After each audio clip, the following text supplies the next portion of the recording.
My mission is simple, to make you money. I'm here to level the playing field for all investors. There's always a bull market somewhere, and I promise to help you find it. Mad Money starts now. Hey, I'm Cramer. Welcome to Mad Money. Welcome to Cramerica. People make friends. I'm just trying to make a little money. My job is not just to entertain, but to educate and teach you. So call me at 1-800-743-CBC or tweet me at Jim Cramer. Every day, this market gives you a chance to make some money. Yet every day, people reject those chances because they just don't believe it.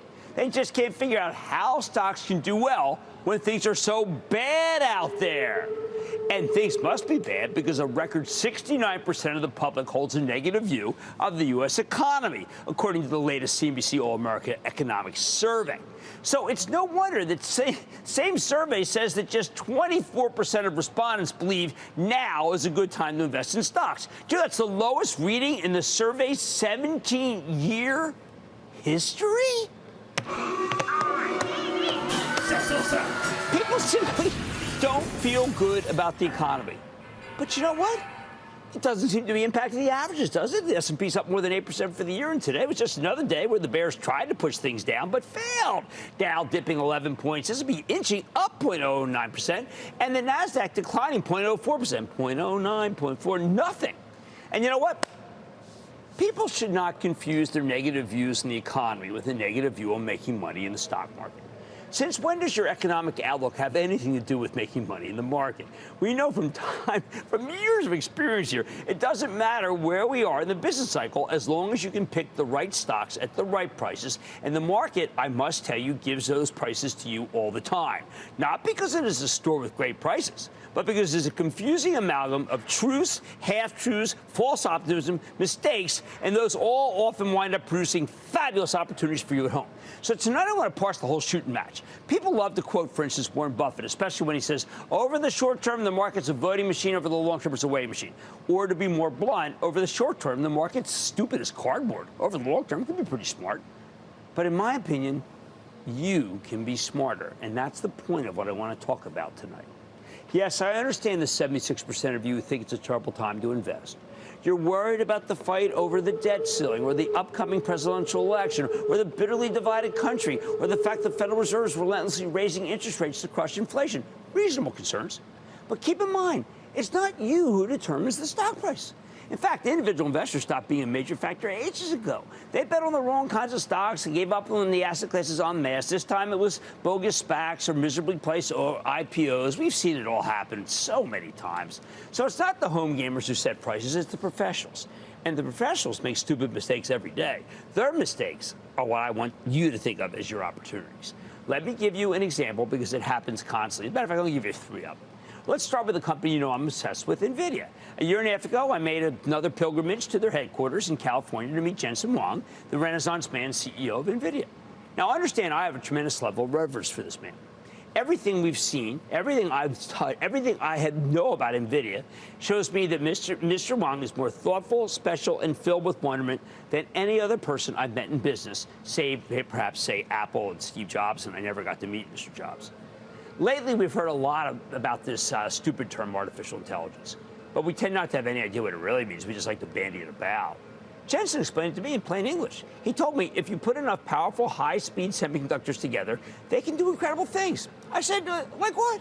He said, all right, anything. I said, well, like if you want to draw a picture of something in the style of your favorite artist. I said, you mean if I wanted to, say, for instance, see how Cézanne, who painted still lifes, were instead to paint a seascape, you could actually show me what it would look like? Seconds later, it's in front of me. Seascape that had been done by Cézanne. I mean, he also showed me an artificially made me, AI Cramer. It looked better than me, actually, frankly. It sounded just like me, though, because that stupid voice of mine. I told him, these are wonders. He said it was all available to anyone who wanted to use it. Anyone. I said, who wants to use it? He goes, I don't know. But at first, no one believed. No one believed Jensen.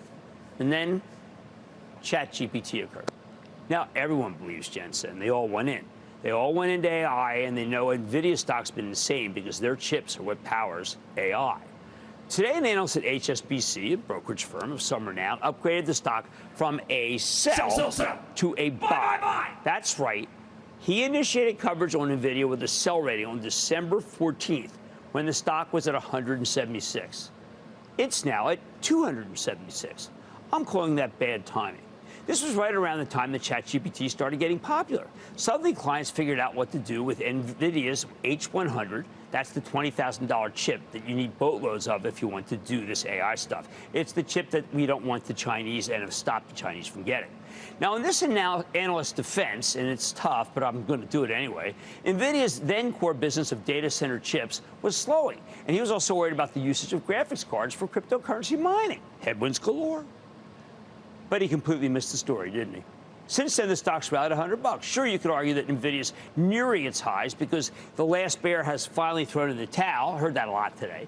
I'm not here to debate that. I'm just pointing out that while it's discouraging to see even the professionals get it wrong, their mistaken negativity gave you an incredible buying opportunity in Nvidia that lasted for months. That has nothing to do with the economy. Second example, Charles Schwab. In the last month, we've heard more negatives about Schwab than at any other time I can recall. We've heard about how their bond portfolio would wreck them, how their clients were fleeing like rats off a sinking ship, how they were caught with a mismatch of skittish depositors and unrecognized losses of their bond portfolio. I told you it was all nonsense. Nobody seemed to listen. I know I get laughed at. YouTube show it to me, Twitter. Then Schwab reported yesterday, and we learned that, indeed, most of those negatives were flat out untrue. In many cases, they were lies. Lies promoted by competitors, short sellers, lazy journalists. If you don't believe me, go read that conference call where CEO Walter Bettinger teased off on everyone who libeled his company, libeled with impunity, I should say, because nobody's ever going to investigate what happened here. Like Nvidia, though, I'm not here to say how much I love Schwab. I'm here just to show you how, once again, this may be the worst time to invest. But when a good company can see its stock fall more than 30% when there was nothing really wrong, worst time to invest, but invest. Finally, let's talk about today's travesty, because there's one a day. I could do one a day. I could just call it the Cramer travesty show. That would probably be misinterpreted, of course, but that happens often to me. Johnson & Johnson. My investing club partner, Jeff Marks, and I spent hours, literally hours, examining why J&J could go up pre-market on an amazing quarter and then spend the rest of the day dropping, ultimately falling 6 points from where it was before the market opened. Why did it drop? All right, we fought one negative rumor after another about this great company. There were lots of lies that were put out today, lots of wrong stories. No one's ever going to have to apologize for what they did to you if you own J&J today. But lie after lie after lie, then throw in some slander and then a few more lies. That's what happened. Until the end, like Schwab, it didn't matter. I couldn't fight them all. It was just there were too many boxers. Just me out there in the left-hand corner. Just getting my... Well, anyway, the real issue here is that there was a bogus raid on J&J, and it worked. And in the short term, the market was an idiot. The market's an idiot short term all the time. Again, am I telling you, buy J&J? Not the point of the story. We own it for the trust. We buy it a ton more in a second, but now we're frozen. I think it's terrific. The whole point is that the pros get it wrong constantly, or they're actually trying to get it wrong, or they lie, or they misdirect, or they're naive, or they're short-sighted, or they're short, or they're trying to influence. All these things make it very difficult to invest, and they all happen. That's why you come to this show, because I tell you the truth about what happens. And the averages don't show it, but that's the truth. Bottom line, I don't blame you for freaking out and cashing out. But I do blame the professionals for destroying your confidence with their foolishness. Rather than being discouraged when they screw up, you should take advantage of their mistakes to buy high-quality stocks that they've run from because they're scared or don't know how to do the work. Sonny in Illinois. Sonny. Hey, partner, it's your friend Sonny from Chicago, Illinois. How are you? I'm doing well there. How about you? Doing well. Investment Club member, long-time fan. Thanks for all that you do for us, sir. Thank you. I hope you listen to the home stretch. I come out fighting in that home stretch. It comes after 2 o'clock. Me and Jeff Marks. Oh, no one believes. At the end of it, you say to yourself, did he really say that? Did he really say that? That's what everyone says to me. They say it to them. What's up? How can I help? Like you always say, just give me 10 minutes of, uncensored stuff? You whatever, bet. Right? That's exactly what I say. Cadre. That's right. C-A-D-R-E. That's right. So I'm thinking about investing in a steel company. I know you're a fan of Nucor, and I own some shares of that, but I'm looking at another company that recently came out with confirming their guidance, and they've been cutting costs. What's your opinion on Cleveland-Cliffs? All right, I actually think for the risk taker, the person who really wants to just say, you know what, I believe that the economy is going to turn around and that the Fed is done, that then you would buy Cleveland-Cliffs, CLF. You would, because that one's going to go 17 to 30 in a heartbeat. whereas Nucor is going to go slowly, step by step, inch by inch. So I agree with your thinking, but only if you're bullish. All right, at times like these, I want you to drown out the negativity and find some high-quality stocks to buy in the weakness, even if they're telling lies about them and driving them lower. You'd be pretty surprised at what you find out. Mad Money tonight. With recession fears mounting, could an investment in a gold mine have your portfolio sitting in a gold mine? I'm checking in with Agnico Eagle to learn more about the story. And 2021 was a big year for IPOs. But where do some of these names stand now? Oh, you don't want to look. I'm grading the consumer-facing companies that hit the public market in a crowded year. And Signet hosted its investor day today.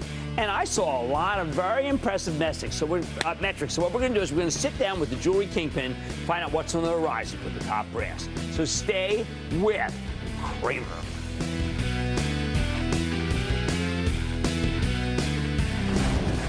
Don't miss a second of Mad Money. Follow @JimCramer on Twitter. Have a question? Tweet Cramer. #MadTweets. Send Jim an email to madmoney@cnbc.com. Or give us a call at 1-800-743-CNBC. Miss something? Head to madmoney.cnbc.com.